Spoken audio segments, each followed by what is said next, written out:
I sat in this bar. You know, one of those bars that you just have to go to. One of those places where you meet really beautiful and successful people. Yes, there were some. Although they were a minority, they dominated the place in a casual manner, flitting around, hugging other cool people, being casual with themselves.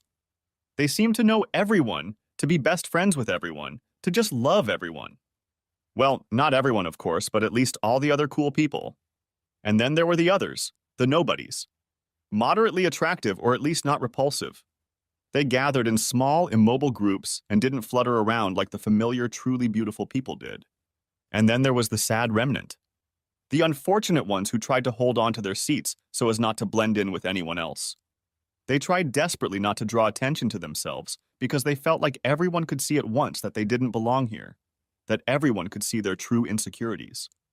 Their fears were unfounded, no one noticed them anyway. They were just an obstacle that other, more confident people could overcome. They made the place seem less empty. Yeah, I was one of those people. No, not beautiful. Not even one of the invisible, mediocre group. I was one of the people who really didn't belong here. I took a seat at the bar and tried not to embarrass myself and look like I was having a good time. The problem was that I didn't really have anything to do except feel insecure. Absolutely nothing, and that was scary. You can't sit in a place like this and just do nothing. It would have been embarrassing if anyone had noticed that I wasn't doing anything, but thankfully that didn't happen. A few friends said they wanted to meet me here, and like a lamb I showed up, not knowing that this was one of those bars, and worse, my friends hadn't even shown up yet. So I clung desperately to the drink in my left hand and watched the crowd, trying to look like a sophisticated observer, like a knowledgeable person keeping in the background. Not like the shy guy I really was, afraid of being exposed. I really wished I had the looks, confidence, or charm to be one of them. The ones everyone wants to be like. Take this guy, for example. 6'2", blonde, tan, muscular like the Hulk, with teeth white enough to blind you for a while. And he made damn sure everyone here saw every single one of them, including the molars, all the time. While I really liked the comic book characters he resembled, I already hated him. Mostly because I couldn't find the slightest flaw in him. After all, you can usually always console yourself with finding flaws. Yeah, sure, she's beautiful, but you can already see she's a selfish bitch. Sure, he's muscular, but look at his teeth. Yes, he's handsome, but he looks dumb as a sheet of bread and his hair is already thinning. The real problem was really flawless people like this guy. He was just a dreamboat and even seemed witty and nice. Asshole. Why can't the genetic lottery be a little more fair, a little more evenly distribute the assets? And let's not even talk about what's under his belt. Any hottie seeing this woman would curl up in shame and change jobs. No, not a hottie. It wasn't a girl at all. She was quite tall and built like an Amazon warrior. No, it wasn't a beauty at all. It was a gorgeous, beautiful goddess. And she clung to him like he was a God-given gift to mankind. Damn it. I really hated him. I hated them both. Where the hell are my friends? I still felt completely out of place here, like I just had no right to be in the same room with these people. Did I mention that life wasn't fair? I guess you did. I looked around and saw that practically everyone was looking at them, not just the commoners, but the party people as well. These two were the clear winners of the Human Genome Lottery, and I asked myself what it would be like to be one of them, or at least to be around them. And then it got worse. Mr. Universe turned around and walked his gaze through the crowd. All the non-existent guys like me faded under his gaze. I wanted to disappear like a cockroach when the lights came on. Surely he'd notice right away that I wasn't comfortable here, that I'm all alone, that no one talks to me, that no one notices me, that I don't belong here. Shit, and he was right. Now he looked me straight in the eye, scanned my body with his light blue eyes, and started smiling. Bastard. I felt like I was doing something illegal by being here, defiling this fancy place with my nerdy, uncool presence. He rubbed the Amazon goddess on the shoulder, and the situation immediately worsened. He pointed in my direction, and though I desperately wanted to, I couldn't look away. God, how beautiful she was. Breathtaking. She looked at me, at him, at me again, and frowned. I was forced to agree with her. If I were her, I would have frowned too, seeing myself here. Thankfully, she soon turned away from me and started talking to her godlike companion, shaking her head. They even seemed to get into some sort of light argument, which surprised me a bit. After all, the Olympian gods weren't supposed to argue, were they? They were just supposed to watch the antics of us mortals with a contemptuous smile. That their lives were less than perfect gave me a small but definite sense of satisfaction.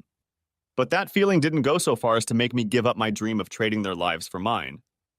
I averted my gaze from the pair of models and pretended to study the bottles behind the bartender again.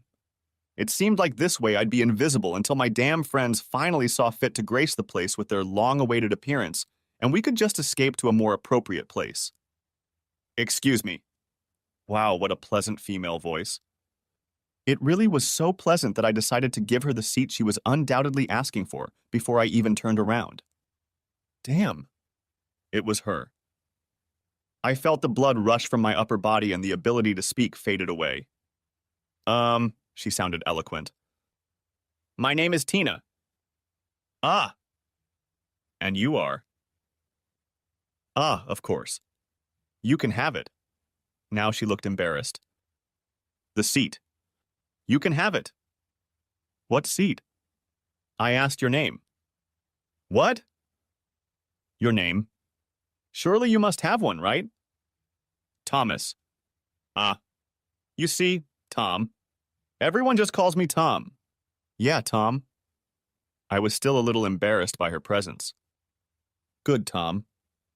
We're making progress, I can feel it. You were even able to memorize and pronounce your name. She giggled slightly, and it was surprisingly cute. It gave her a decidedly non-threatening look. She seemed almost, well, human. Adorable, even. Stop it, I thought. Don't turn this into a ridiculous cliché, a crush or something.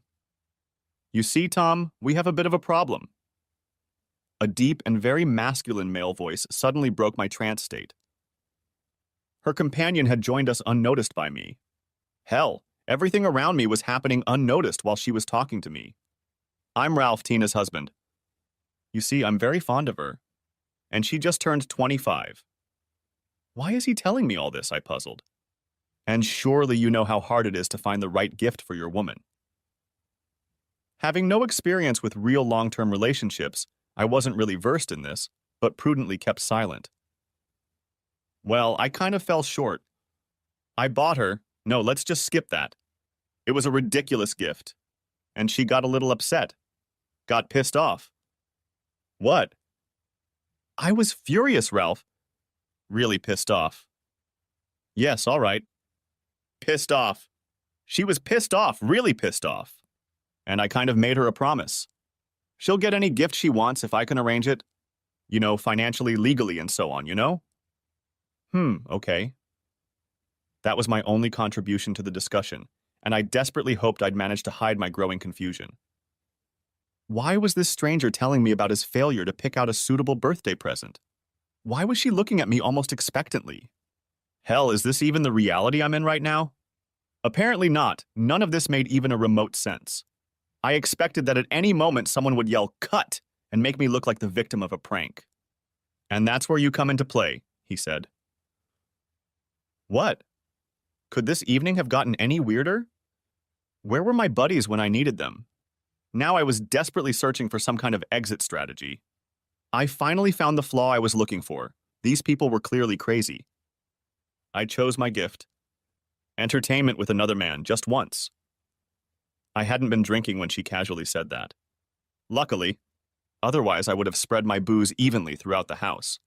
I was still coughing when she calmly continued. Ralph, of course, had to agree. It was a desire clearly not beyond the limits he had set. Certain limitations, I thought. This woman was no brainless whore.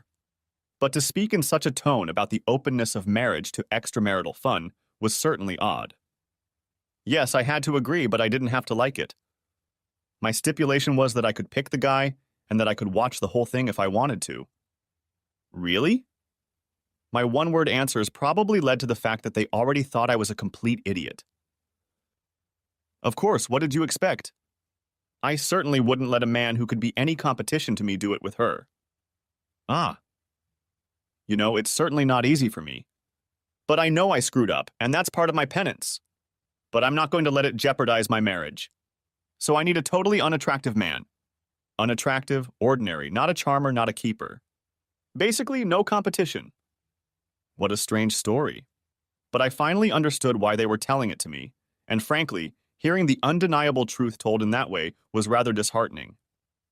You know, Tom, I agreed to Ralph's terms. I was even surprised he agreed at all. Well, I was in a good mood at the time. I'd had a few drinks and was really regretting her gift. Like I said, it's my punishment. And you deserved it for that shitty gift, honey. Anyway, I agreed to let him pick the guy and attend. But I also made a condition. The guy at least doesn't have to be stunningly ugly. Okay, but then what are you doing here with me? I exclaimed. She looked at me stunned and started laughing. She really thought it was incredibly funny, but Ralph and I knew better. Ugly was exactly how I saw myself. Tina? She was still giggling. Tina? What? He's serious. What? Come on, you're not model quality. And I'd prefer you to be a little taller. But at least you're not shorter than me, so that's okay. And yeah, you could use some extra muscle. But Tom, you'll do fine. I'm not too picky, it's just a one-off. You won't say no. You're not that ugly. Okay, but he's not handsome either. Apparently he is, Ralph. You don't usually like him, do you? What? No way. Whether it was true or not, it was really getting pretty insulting. But I put up with it and stayed anyway. Of course I stayed, since I had a chance to get closer to the woman of my dreams. But I still didn't allow the thought of doing it with her. It would be too much. I would just prepare myself for a huge disappointment. But just touching would be reward enough. Their motives were clear enough. She had every reason to present me as a vile creep to assuage her husband's fears. His motives were equally obvious. He certainly had no interest in praising a guy who was about to become his competition. These thoughts helped me retain some modicum of self-respect. But you'd do it with him? Well, he's certainly not a dreamboat, but he'll do. Okay, Tina. I think I can handle Tom entertaining you, even though it would still hurt. I know, and I really appreciate it. I know how much you love me and how strong you are. Tina, I still don't understand that. I should be enough for you. This guy was suddenly surprisingly insecure, even a little whiny. I couldn't blame him. If I were him, I'd kill myself on the spot. But I was still a little puzzled. Ah, guys. Not now, my dear Ralph. We can talk about this later. You have nothing to fear. I am yours and will remain yours. Guys. Yes, Tom? Asked Tina. What does all this mean?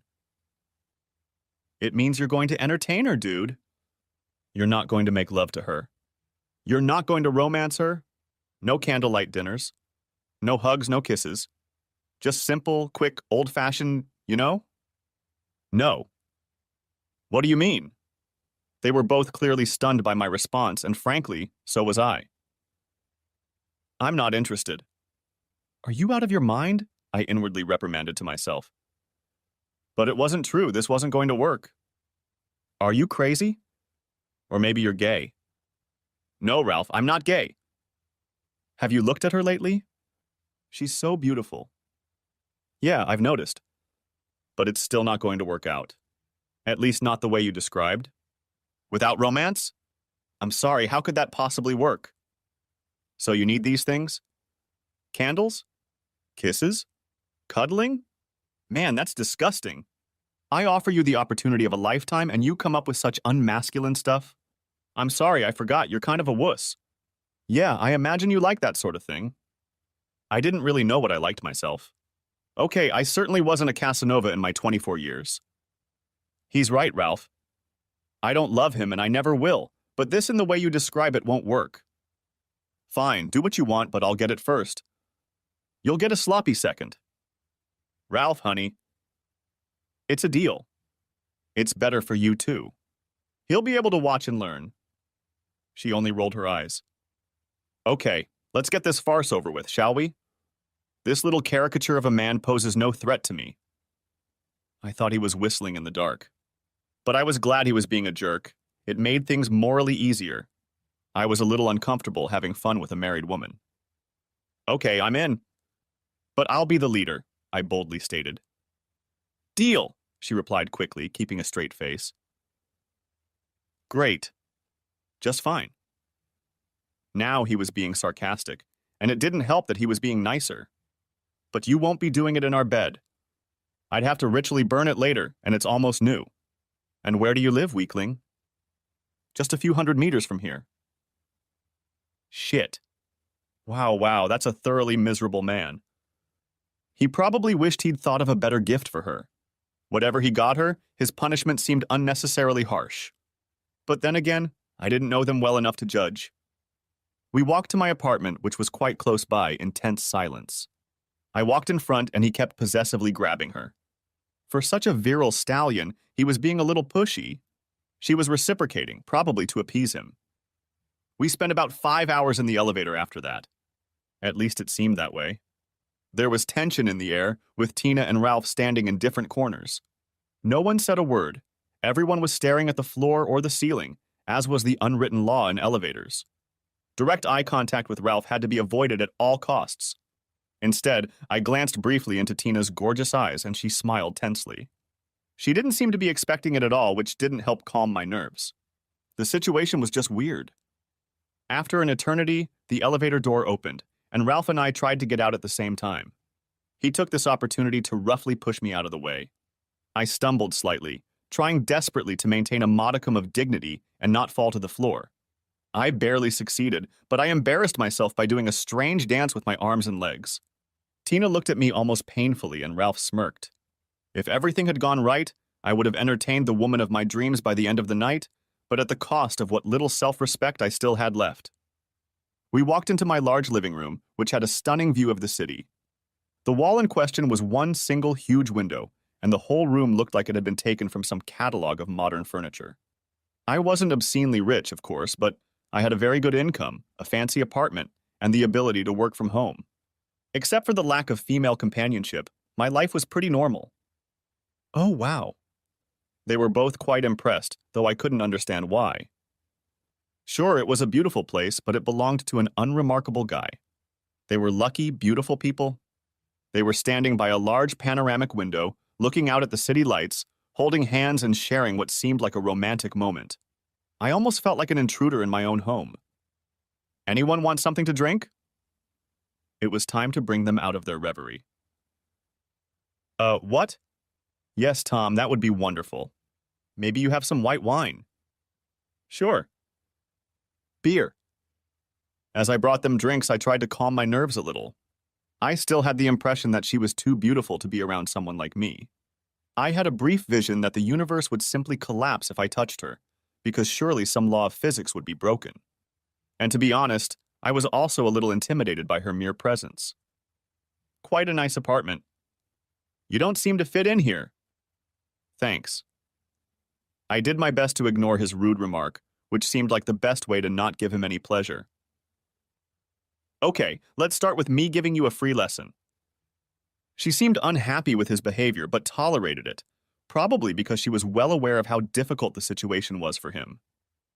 Okay, please follow me to the guest bedroom. No, boy. Not the guest bedroom. What? We'll take your bed. He wanted to hurt me in any way he could, but I didn't care. I was going to entertain his wife, the woman of my dreams, with his permission. I just had to remember that, and that was okay. Okay, follow me. My bedroom was much more impressive than the guest bedroom, so this choice suited me just fine. It had the same panoramic window overlooking the adjacent park. Since it was the upper level of the tallest building in the area, it still provided some privacy. And the room also had a huge transparent window under the ceiling. On a cloudless night like this, you could see the stars and moon from the bed. Tina was absolutely delighted. She just stared at the ceiling with her mouth open. It's so... Do you like it, Tina? Tom, I can't believe it. What's up there? Honey, we can start right now. I'm going to show him now. It's so beautiful, Tom. There seemed to be tears in her eyes. I love that window, and I always thought women would love it too. But I've never had any real women. Shyness, you know? Tina, hi. Are you here with me? We can start right now. Oh, yeah. Sorry, Ralph. After a few minutes of doing this? Okay, wuss, now it's your turn. He just rolled off the bed and went into the bathroom, ignoring her. I see your problem, I said quietly while he was gone. I love him, you know. Yes, I can see that. Tears stood in her beautiful eyes. I don't want to hurt him. I know, but you need to know. Yes, I need to know, she said in an almost desperate tone. It has nothing to do with that shitty gift. I'm not such a bitch about that kind of thing. I just need to know. I might not be the best choice. I don't have a lot of experience. You're my only choice. I'm surprised he even said yes. And you definitely have more experience than me. He's been the only one so far. Childhood friends? Yes. I sighed. A relationship like theirs was something special, and I was well aware that it could be ruined by what was about to happen, making me regret my part in it. But there was nothing I could or would do about it. She should have known. Tina, you should take a look at that bathroom. It's bigger than our apartment. Holy shit. He waited a few seconds for her to leave. Okay, dude, I'm leaving. I'm not going to watch this. No real man should have to look at something like that. She's all mine, and you can spend the rest of your life dreaming about this night, wishing you could do it again. But it's not going to happen. She's not going to like your skinny body anyway. You know, shit. He looked a little frustrated, just turned around and walked out of the apartment. Where's Ralph? He suddenly decided to leave. She looked a little sad. Yeah, that's probably for the best. I'd hate to hurt him like that, but I need to know, I really do. I understand. Okay, let's go to the bedroom. Yeah, we did it. You know, you're not ugly. I wasn't sure I should talk about my looks. It could really ruin my mood. Not ugly? Not at all. You're not as perfect as Ralph. He's probably the most handsome man I've ever seen. But you are far from ugly. On the contrary, if you do something about your looks, you can become quite attractive. I just let him make fun of you without objecting to appease him. Sorry about that. It's really hard on him. Yeah, I can imagine. I'm sorry, I just needed to say that. I really like looking at you. You have beautiful eyes. What? What was she talking about? This was getting a little absurd. My eyes were just, well, eyes. Now, please continue. This is better than I dared to dream. It's so... Oh, Tom. To my embarrassment, she started crying. Wow, that wasn't exactly what I was expecting. After we relaxed a little, her mood suddenly became a little somber.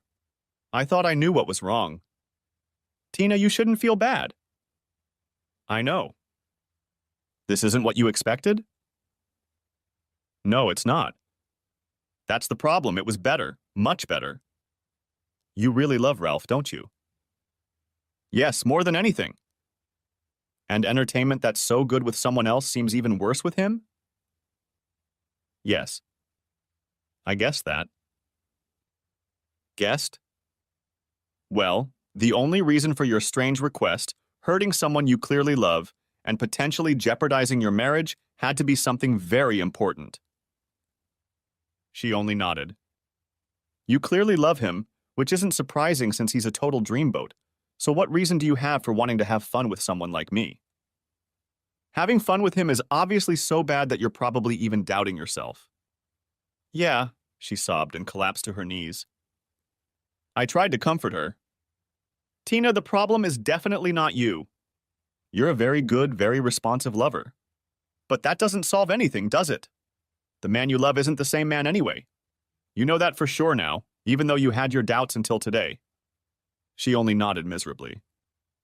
The problem is that he's a bit selfish, but that can be cured. You can teach him the finer points. The more serious problem is his outdated views on male behavior. I've already talked about that. Let me guess. He doesn't see a problem in your marriage, he's not crazy, and he doesn't need this weak counseling? Yeah, more or less. So what's your plan? I don't have one. I'm afraid he'll never change. Right now, I could walk away from him at any time if I got too upset. But I love him too much to do that. Once there are children in the family, the problem of leaving will be much higher. So I'm afraid that he'll care even less about my needs then. Oh, you don't have to worry. I don't think he could do any worse. She laughed briefly and bitterly. Yes, you're probably right. So what can I do? Nothing. Dream of this wonderful night with you. Accept the fact that the man I love is a lousy lover. Hey, this is confidential, okay? Yeah, sure. Don't worry about it. I'm not an asshole. I know. You know, Ralph's not that bad either. It's just that he was hurt and insecure today. Yeah, I guess that. So this is the end for us then? Yes, Tom. Thank you so much for that. It was like a dream for me. Me too.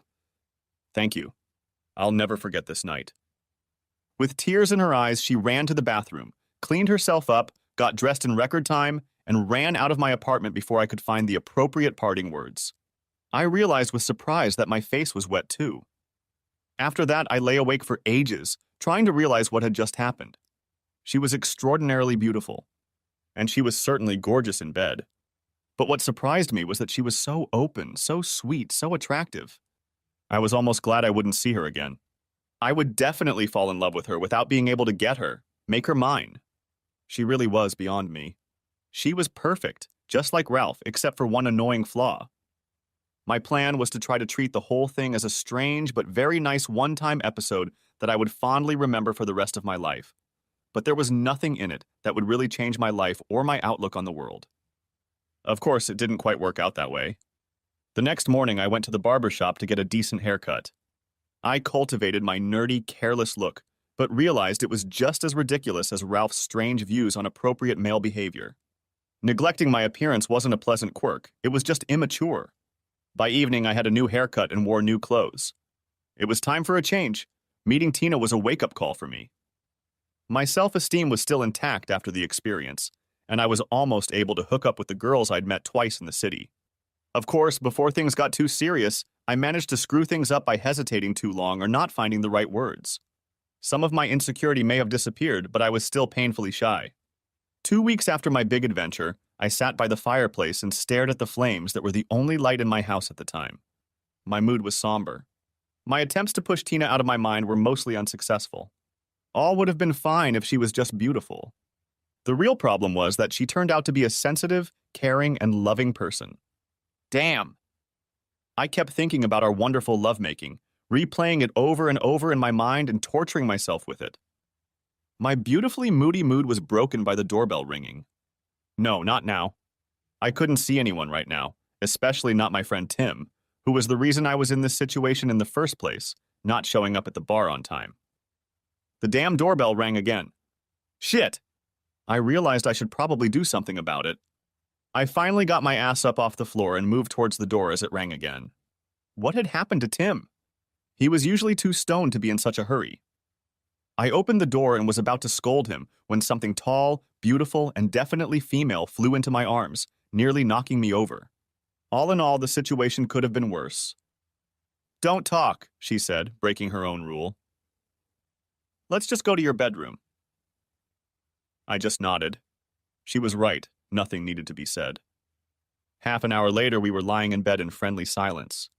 I felt completely at ease with her. I was no longer intimidated by her looks. We were friends. But something kept bugging me, and finally I had to break that relaxed mood. Tina, I don't feel comfortable with him being a cuckold.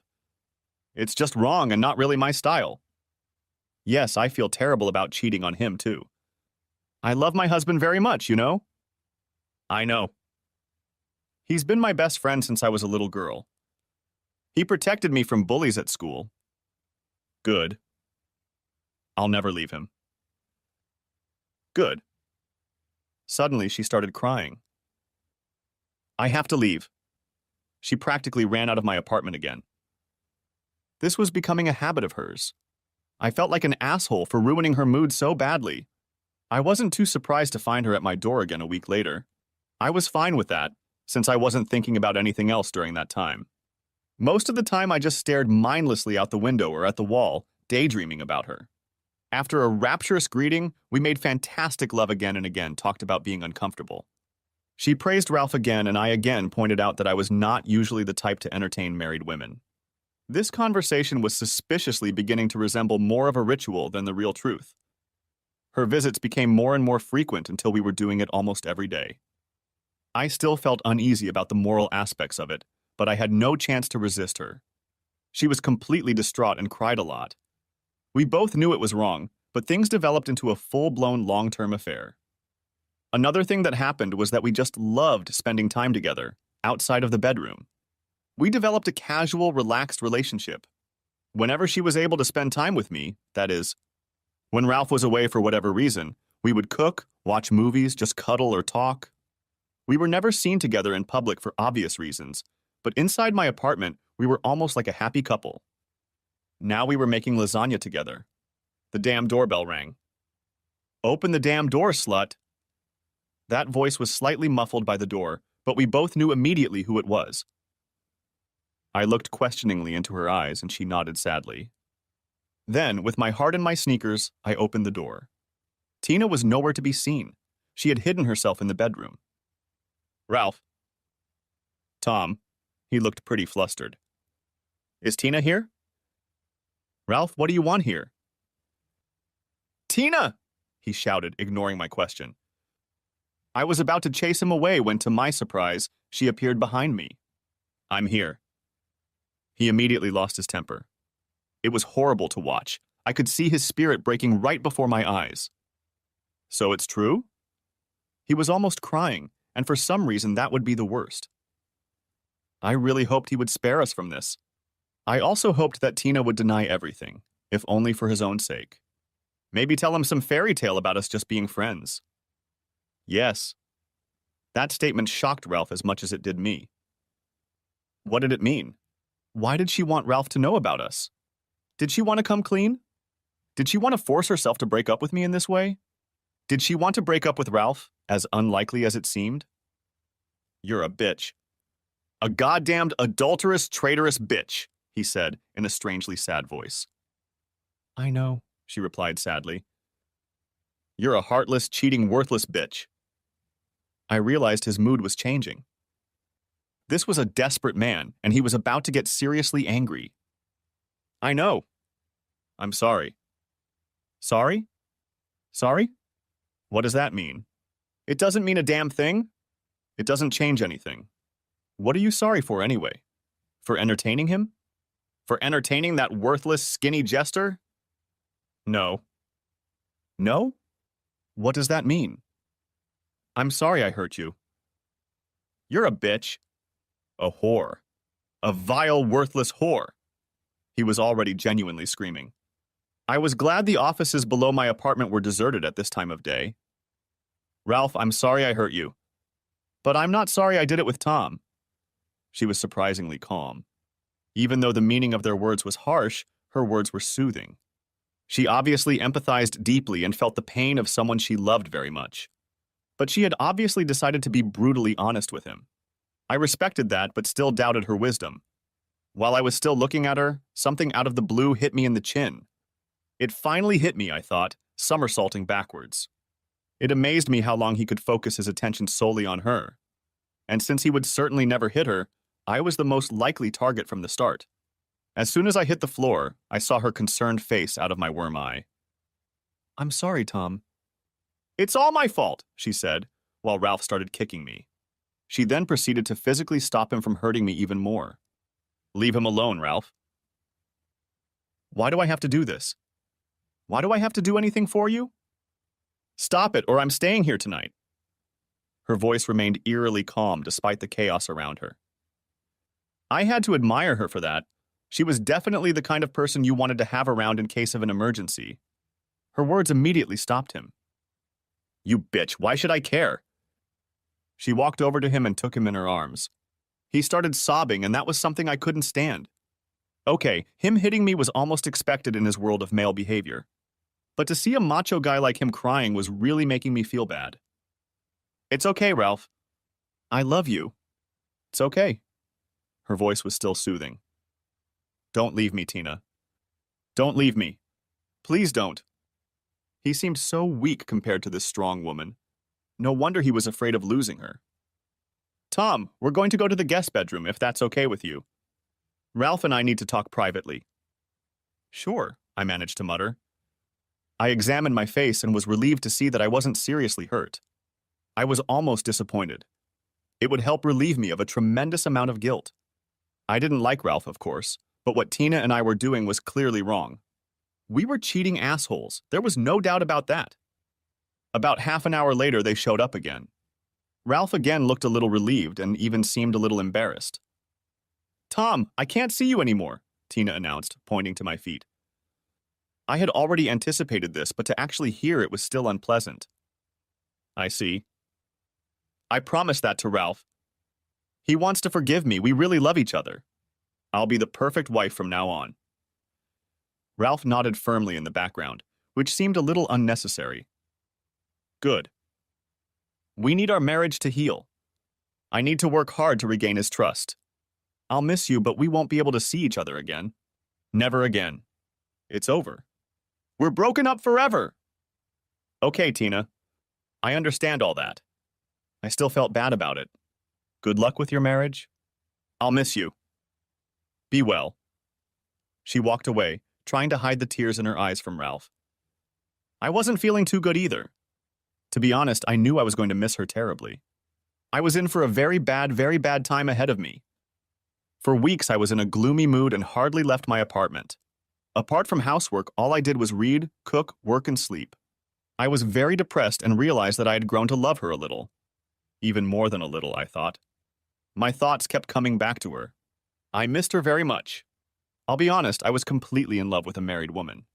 The worst-case scenario happened. 4 completely miserable weeks after our final goodbye, my doorbell rang. Tina. I was in shock. Tina, I was overjoyed. I wanted to jump up and do a victory dance just from seeing her again. She fell silent, putting her finger to my lips. As requested, I remained completely silent, even though it was difficult. I felt like I could burst with joy, like a big missing part of me was finally there again. To say the hour that followed was amazing is a massive understatement. I had hoped she would stay afterward to spend some relaxing time, but it wasn't what she had in mind. She looked at me seriously and put a finger to her lips. I prudently remained silent as I watched her shower, dress, and leave without a word. Weird, but it was definitely better than nothing. Our disgusting romance rekindled with renewed vigor over the next few weeks. I still felt awkward about the whole thing, but I was unable to confront her. She seemed to feel even worse, but obviously couldn't stop either. We were simply fornicating, and it was against the moral code of both of us. At first, our encounters were limited to wordless fun, as if that made cheating more acceptable. After a few encounters, that rule was dropped, and things went back to normal. If what we were doing could be called normal. This time, Ralph didn't seem to know anything, but that didn't make me feel any better. It had been about 2 months since our adulterous affair had resumed, and we had already developed a definite schedule. We spent most Saturdays together when Ralph played soccer and then hung out with his buddies afterwards. It was the best time as we could just spend a few hours relaxing together. But she also managed to carve out time for lunch breaks, usually 2 to 3 times a week. My life consisted of basically 2 things, spending time with her and waiting for her. The latter was beginning to seem agonizing. It was Saturday, and I was waiting for her around 10 in the morning. At 11, I was already anxious, and at noon, I was nervous. We had agreed that I wouldn't call her under any circumstances, so all I could do was keep my cool, feeling terrified. Did she want to end the relationship? Had something happened to her? I would never know. No one would ever contact me about it. Around 1 o'clock in the morning, the doorbell finally rang. I would have preferred her to have my key, but she said she couldn't risk Ralph finding it. I rushed to the door and saw her standing there looking sad and wistful, tears streaming down her beautiful face. Tina, come here. What's wrong? I hugged her and had to wait for the sobs to subside. We really hurt him. Oh, shit. He knows. Yeah. So we have to break up with him again? No. No? I felt happy. Was this some sort of commitment to me? Had she really decided to break up with Ralph? He was furious. He wanted to leave me where I was. I was very sad, but I agreed that it was a decision we might have to discuss. He didn't expect that, and the answer made him freeze. He instantly lost his temper and started begging and pleading not to leave him.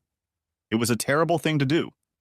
This handsome, once proud man turned into a pathetic heap by an evil bitch, namely me, and her partner in crime, namely me. We looked into each other's eyes. Neither of us felt proud of what had happened. Yes, namely you, she smiled weakly. It was, well, let's just say I felt pretty damn guilty. The man I loved was destroyed by my selfish act. And then it got even worse. He actually offered to split me up with you unless I left him completely. Oh shit. I knew it was bad, but internally I couldn't help but feel elated. Perhaps it meant she'd have more time for me. Still, the nagging feeling of guilt wouldn't leave me. Yeah, shit. I asked him if he really wanted an open marriage. Does he want to have fun too? And if he's okay with me doing it with other guys? With other guys? A cold chill ran down my spine. Jealousy? Really? I'm a jealous cheater? How hypocritical is that? Relax, I won't. I just wanted to know what he wants. It seems like he wants to keep as much of our relationship as possible, hoping it's just a passing phase. I continue to live in our apartment with him. That seems to be a stumbling block. He suggested that he might agree to share me with you if he gets most of my time. What? Yeah, I know. He thinks he is. Let's not talk about it, please. I feel bad about that lie anyway, even though it's more of a lie through omission. Anyway, the main thing is that he doesn't want to be a cuckold. That was his biggest fear. I didn't know the word too well, and he explained it to me. It describes a husband whose wife is having fun with at least one other man. He said that this problem would be solved if we divorced. I really don't understand. He wants to save our relationship by divorcing me? Obviously, this is some male status issues again. Saving his pride may be the main point. Cuckold or not, it seems to be more important than staying married to me. I have no idea what he's thinking. I think he's just confused and stunned. I've heard about that. About what? About cuckolds. Everyone seems to have their own definition, and for a lot of guys, being a cuckold is the ultimate humiliation. For Ralph, being married seems to be a prerequisite for that awful title. So he probably wants to get rid of it this way without getting rid of you. In a twisted sort of way, it makes sense. I can't say I don't feel sorry for him. Yeah, that's pretty much how it's going to be. What, really? We can start dating openly? Yes. No. Not openly, of course. No one has to know about our affair or the divorce.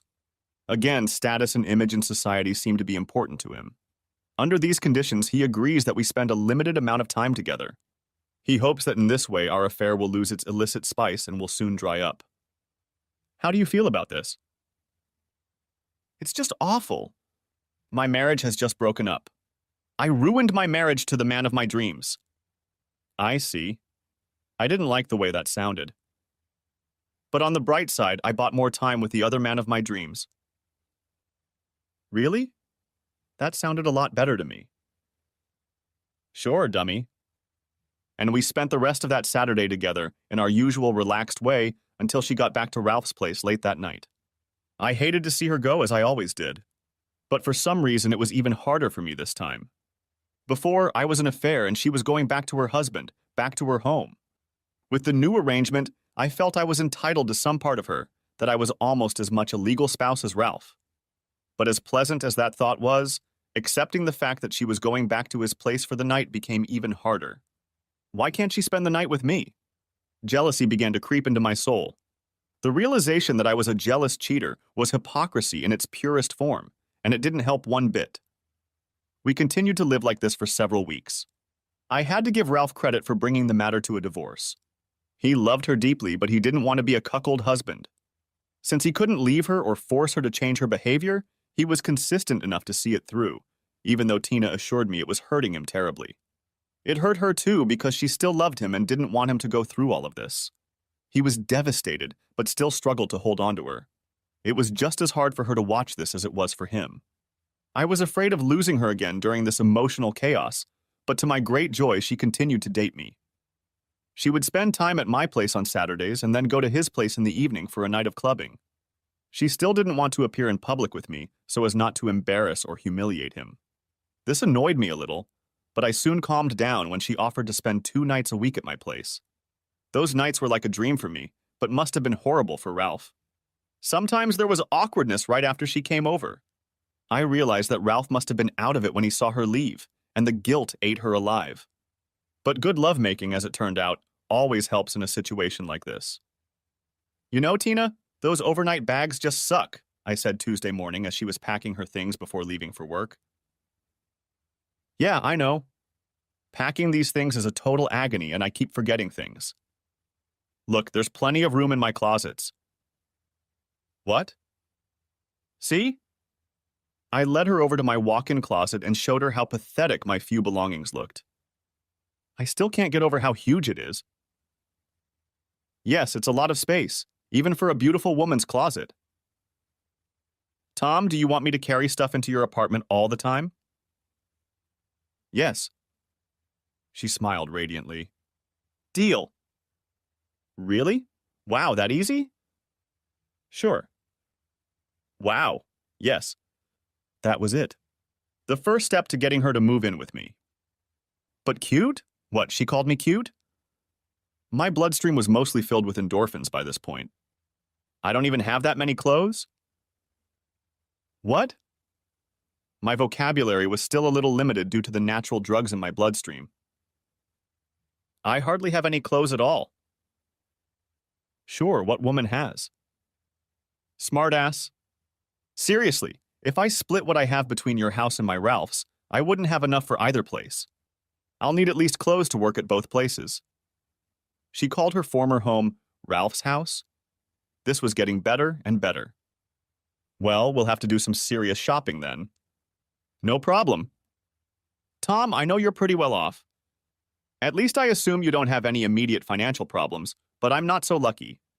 I just can't afford that many new clothes. I was still on cloud 7. What, that's the least of our problems, okay? She was starting to look a little annoyed. Tom, I really don't have that kind of money. My account is almost depleted. You have separate accounts? Yes, we always have.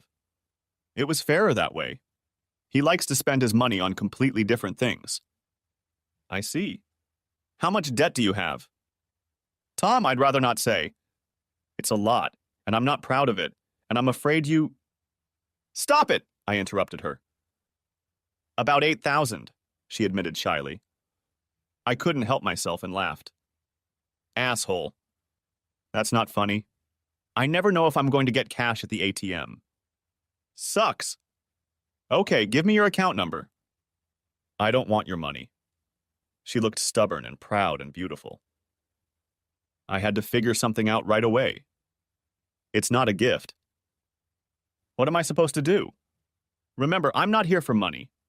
I'm not a whore. She was still looking doubtful. I had to be diplomatic. This could have gone horribly wrong. I'll wire some money and buy something with it. You'll just have to help me buy it. I need a full set of women's clothes, toiletries, cosmetics, everything. It's all going to stay here at my house. It's all going to be my property. You can just use it from time to time.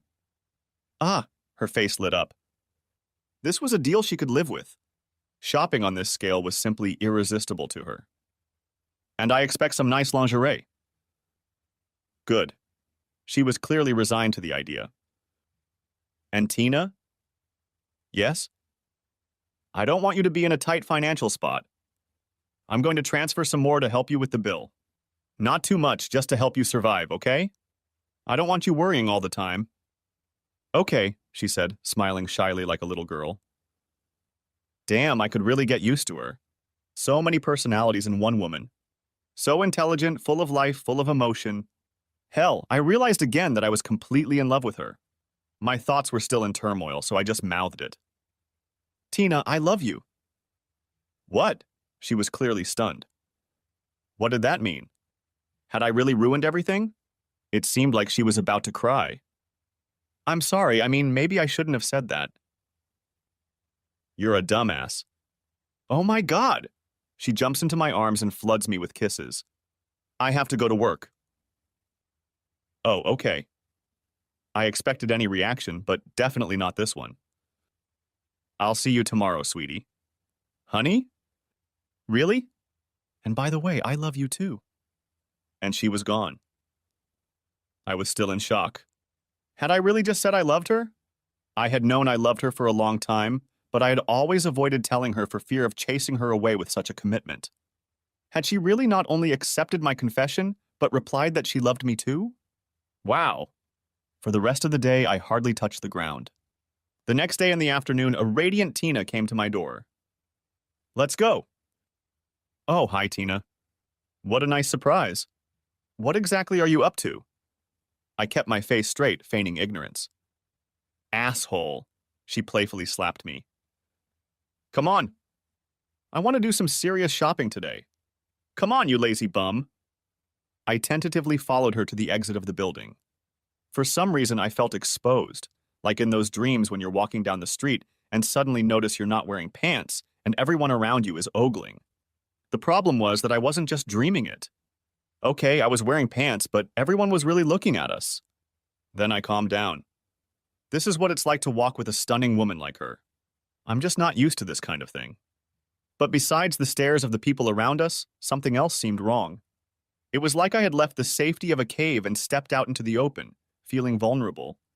I had never felt this way before when I left my building. Then it hit me. I was out in public with Tina. I was doing something that had been strictly forbidden for months. I was breaking a taboo. She, of course, was completely unfazed and was in a great mood. A few hours later, I returned with a fully stocked car and a euphoric Tina. Just seeing her like this made me incredibly happy. La la la la la, someone's gonna get lucky today, she hummed. I didn't really like her singing technique, but the words sounded fine. Are you staying the night? Sure. I want to spend the night with the man I love. But not with the only man you love, I thought, but prudently kept silent. As we stood in my kitchen drinking sodas, I had an idea. I rummaged through a drawer and wordlessly handed her the key. What's this? It's called a key. Smartass, she laughed. And what does that mean? You live here now. Suddenly, I hesitated. How would she react to this? Would I repel her with my insolence? Well, at least sometimes, I backed off. Sure, as much as you want. In any case, you must have a key. I had to stop before I started stuttering altogether. Okay. She just took it nonchalantly. It didn't really matter to her. To me, however, it was another small sign that she was slowly becoming mine. At this time, I had the feeling that she was 40% mine and 60% Ralph's. At least that's roughly how she divided her time between us. Gradually, we were able to fill her closet space, and she even began to give my apartment a bit of femininity. We managed to avoid the Ralph problem. That all changed a few months after she accepted the keys. She walked into our apartment, visibly upset. What a bastard, she exclaimed. What's wrong, honey? Ralph. He's dating some bitch. Oh, what else could I say? Their divorce was final, and unlike her, he'd honored their wedding vows. He was absolutely blameless, as in the whole sordid menage a trois thing. I think he did it to make me jealous. And did it work? Of course it didn't. He could... Oh, shit! I don't know. I still love him, you know. I know, I replied sadly. I'm sorry this is so hard for everyone. But he doesn't deserve this. We do. I know. But sometimes he really drives me crazy. What if he loves her? What if she's the only one for him? That would be perfect, I thought, but managed to restrain myself. She spends nights at his house? I deliberately used the term at his place. Yeah, I think she does when I'm here. I wouldn't mind if you spent more time here at our place. Is that what this is? Our place? Yes. It's as much your home as it is mine. That's so sweet. But you know, I still love Ralph. I can't just leave him like this. Haven't you thought about safety? What? Why? I'm on the pill. Sure, but you don't know the woman.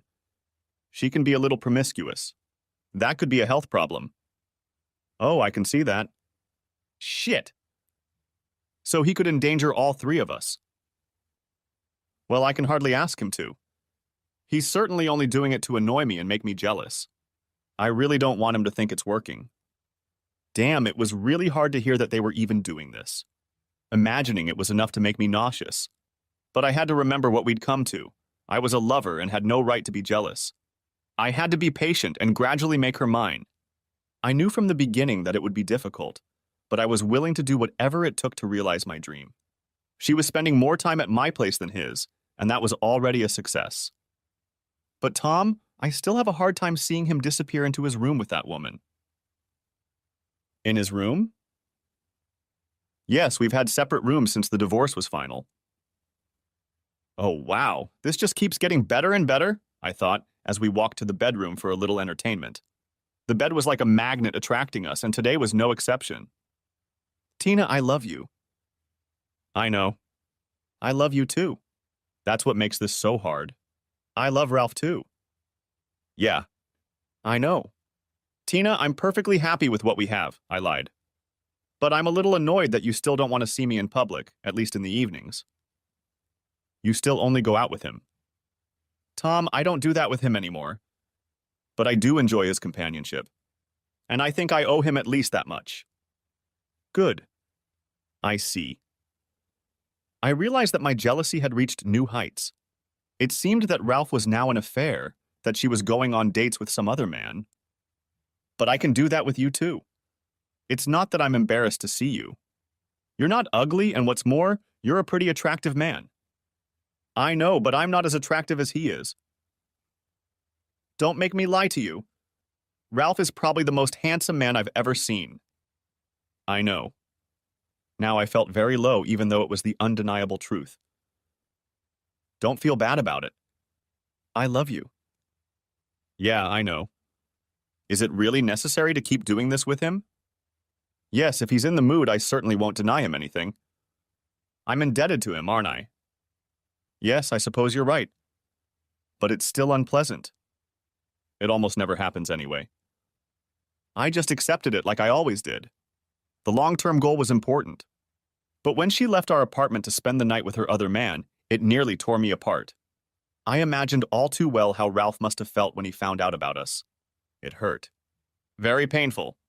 I spent the night terrified that she would choose him again. Afraid that he'd finally improve his skills, in which case I didn't doubt my chances with her. I imagined what they were doing at that moment. If they were in bed together, if she was whispering affectionate words in his ear. To make a long story short, I spent the night sleepless, full of fear and jealousy like I always did when she was with him. It really wore me out. By then I felt like a horny husband, and it was no fun at all. After a few weeks I couldn't take it anymore. She steadily reduced the number of nights spent at Ralph's to 1 or 2 a week. This reduced my pain a little, but it was still hard. I avoided imagining how Ralph felt, slowly losing her. But I had to remember my purpose, and sparing his feelings wouldn't help me. I felt confident enough to take a small risk. Tina, what do you think about making our relationship exclusive? We already have that option, don't we? Or are you dating someone else? No, I'm not dating. But you are dating. What? Oh, I see. Well, I rarely do it with him anyway. But if he wants me to, I'm there for him. I still owe him a debt of gratitude and I still love him. You knew what you were getting into from the beginning. I see. So it's okay for me to have a girlfriend on the side too? What? No. She looked angry, but quickly calmed down after realizing the situation. I don't. I mean, I don't know. See, we have to remember that we're officially cheaters. I was married to Ralph, and somehow I'm still his woman. I hurt him, even though he didn't do anything wrong. I think I still love him. Yes, I know, but it still hurts. Yeah, just like we hurt him. Tina, you're not hurting at all here. You have 2 men to choose from. That's not true. It killed me to hurt Ralph. And I feel like I'm cheating on both of you. I feel like an unfaithful whore all the time. Then be done with Ralph. You live here anyway. I can't. He still hopes we can get back together. And I still love him to some degree. Shit. Yeah. Over the course of a few weeks, not much changed. Sure, she spent more and more time with me in public and even introduced me to a few of her friends, which meant a lot to me. But nothing fundamentally changed. She still saw Ralph at least once a week. I felt like she was cheating on me, and it was killing me. It was time to do something drastic. Call me an asshole, but I decided to use every resource at my disposal to win her over. Maybe it wasn't fair, but there was too much at stake. I knew she would soon have 2 weeks of vacation. I guessed that neither she nor Ralph had the money for anything fancy, but she had started planning a few short trips with both of us. Tina? The mood was relaxed, and we were cuddled up on my couch watching some nonsense on TV. Yeah? She replied absent-mindedly. You have 2 weeks of vacation coming up. Yeah, starting next week. Well, I've booked a little trip for us. Oh, you've already booked something? Shouldn't you have asked? The Maldives, I interrupted her. Yeah, no fair. What? She looked incredulous. 2 weeks. A water bungalow. Nice resort. All inclusive. Wow. She tested the stability of my ribcage with the next hug. I can't believe, Tom. You're crazy. I've always wanted to. Really? The Maldives? I know, you've mentioned it before. I was feeling a little smug. It was definitely working. The next night turned out to be, well, interesting. In fact, exhausting. Did I feel like I was buying it? Yeah, maybe a little. But was that stopping me? Absolutely not. This was very important to the rest of my life, and I wasn't going to play unfair. I wanted to win the woman I loved, and I was determined to do whatever was necessary. Tom, I'm so looking forward to this. Oh. What? I was planning to go to Hamburg with Ralph to visit his sister. I see. Maybe I should cancel. Don't you dare. We'll just visit her later. It's just going to be a little hard to sell this to Ralph. These 2 weeks are going to be pure terror for him. Yeah, I know. I managed to look sympathetic. But somehow she had managed to get the news to poor Ralph. I was glad I didn't have to be present for it. The night after her conversation with Ralph, she unexpectedly spent the night in our apartment instead of his as originally planned. I didn't dare ask about the details. And even better, she didn't get back to him until after we left for the Maldives. He may not have been happy, but I certainly wasn't. The vacation was fabulous. I was the envy of all the men present. Of course, we enjoyed amazing food and spent a lot of time diving, snorkeling, and the usual insider stuff. We cozied up in a cushioned chair on the deck above the sea, the warm wind playing with her hair. The situation was absolutely perfect, and I chose this moment to possibly ruin it. Tina, I've been thinking. Yeah? How about we spend all nights at our apartment? Of course, I like it much better there, but what about Ralph? I really want us to be a couple in the normal sense of the word. Exclusively. I want you for me, just for me. She looked at me with an unreadable expression on her face. Oh, Tom, honey, I'd like that very much. But it still sounded a little unsure. Just do it. But what about Ralph? You have to set him free. He needs to move on. You're blocking his future. She looked thoughtful. Maybe you're right, she replied after a while. It's better for everyone. This constant pain has to stop. You have to stop leading him on. He's still hoping to get you back, and that's just cruel. To my relief, she nodded. I know you want to gently let him go. But you're only prolonging the pain. You're right. It looked like my gamble had succeeded. I was afraid she would agree to end his suffering, but would do so by leaving me. Instead, she suddenly started crying. But this is so hard. It's really the end for Ralph and me. We wanted children. We wanted to grow old together. It's so cheap to leave him like this. Just for fun? Oh no. Don't ever think that. I'm not here with you just for that. You're so much more loving than he is. So caring, so compassionate, so sweet, so mature. I'm not that shallow. I love you for who you are. I love spending time with you. I need you to be there for me. Me too. Good, Tom. From this day forward, you are my man, my only man. You have exclusive rights to this body and to this soul. Sure, it sounded corny, but there were tears in her eyes, which made it very believable. I too was touched, and in a broken voice was able to just say yes without embarrassment. Fortunately, I wasn't present for the final confrontation with Ralph. I really didn't envy the poor bastard.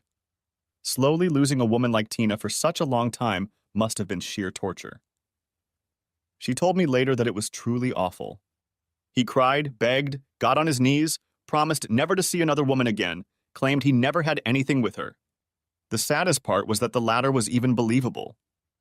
She returned, still deeply troubled. No, nothing happened that evening. I just hugged her and helped her through her bouts of crying. So I won? Yes. Was it that easy? No. The problem that she still loved the other man and that we both started out as cheaters remained. Morally, our relationship was shaky. But most importantly, there was still some suspicion. Was she seeing Ralph behind my back? Did she miss him? Could it be that he was able to turn on her again, now that instead of a cuckold husband, he was a schemer? So I kept an eye on her from time to time and discovered, to my horror, that she was indeed still seeing Ralph. But I didn't have access to his apartment, and I couldn't follow her all the time. If she found out I was even doing it, all hell would break loose, and I might lose her again. So my options were limited, and all I saw were a few not-so-good lunch breaks that weren't even followed by kisses. And yet the fear and jealousy remained. What if she cheated on me with this guy? The thought was unbearable. That fear intensified when, by coincidence, I met people who happened to know her and were convinced that she and Ralph were still a couple. I realized that the situation had completely changed.